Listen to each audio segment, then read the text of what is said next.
Please listen, put your eyes and ears on me. Teachers talking, make sure we're listening. It is now time to use all those skills that we were working on, all the strategies that you guys thought about to play a fun game of Gaga ball. We're going to be splitting up between the two Gaga ball pits. In second grade, we're working on the same Gaga ball game that we were working on in first grade called Never Ending Gaga Ball, okay? So when we're playing Gaga ball, if you're new at River Springs or you learned the rules at a camp or maybe at your church or something like that, the rules might be a little bit different. So we want to make sure everybody understands the same rules at River Springs for Gaga ball. But the game is very similar to what we were just doing where you're trying to hit the ball and tag people from the knees down. So we're using that same skill, using our hands to control the ball and tagging people from the knees down, all right? In Never Ending Gaga ball, we're going to start with 12 people out on the recess Gaga ball pit. So if you had like 20 people that wanted to play, would it be safe to play with all 20 of those people? That would be too crowded, right? People might crash into each other and hurt. So we're going to start always with 12 people. If you're not in on the first 12, you're just waiting in line. And then as soon as somebody gets out, please wait till they walk out the gate, and then you will get to go in. Okay, so Never Ending Gaga ball, the game never ends. All right, the game never ends. So as soon as somebody comes out, you're going to be going in. Just wait till they walk out of the Gaga ball gate, and then you get to go in. Let's talk about the rules of the game.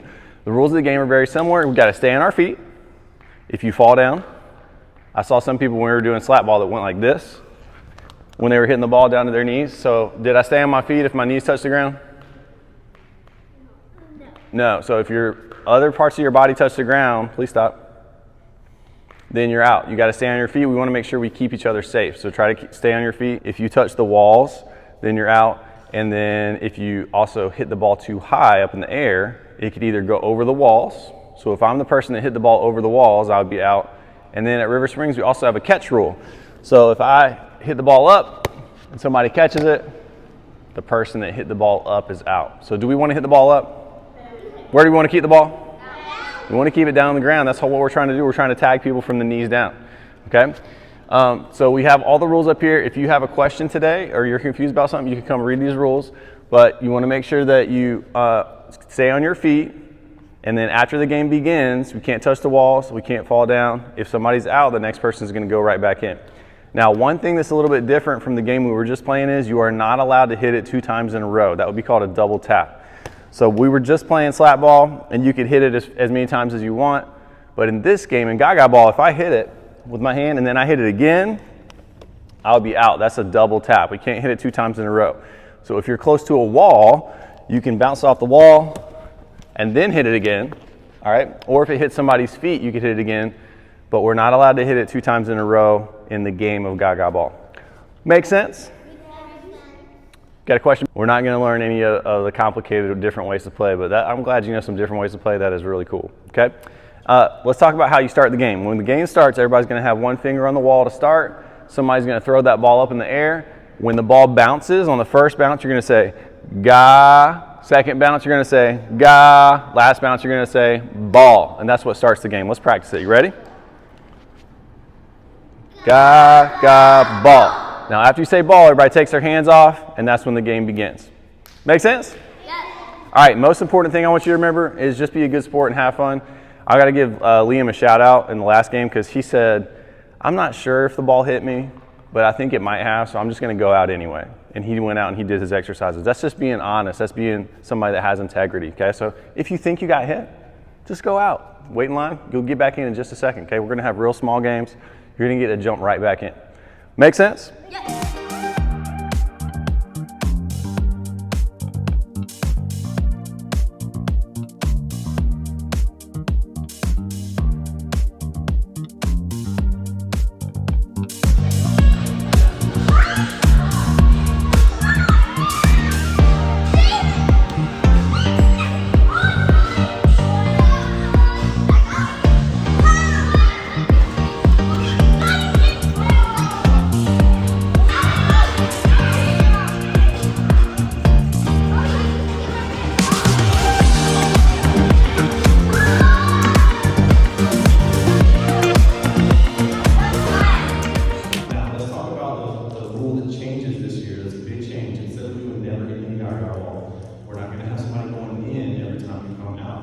Stay out until it's down to only 2 people left.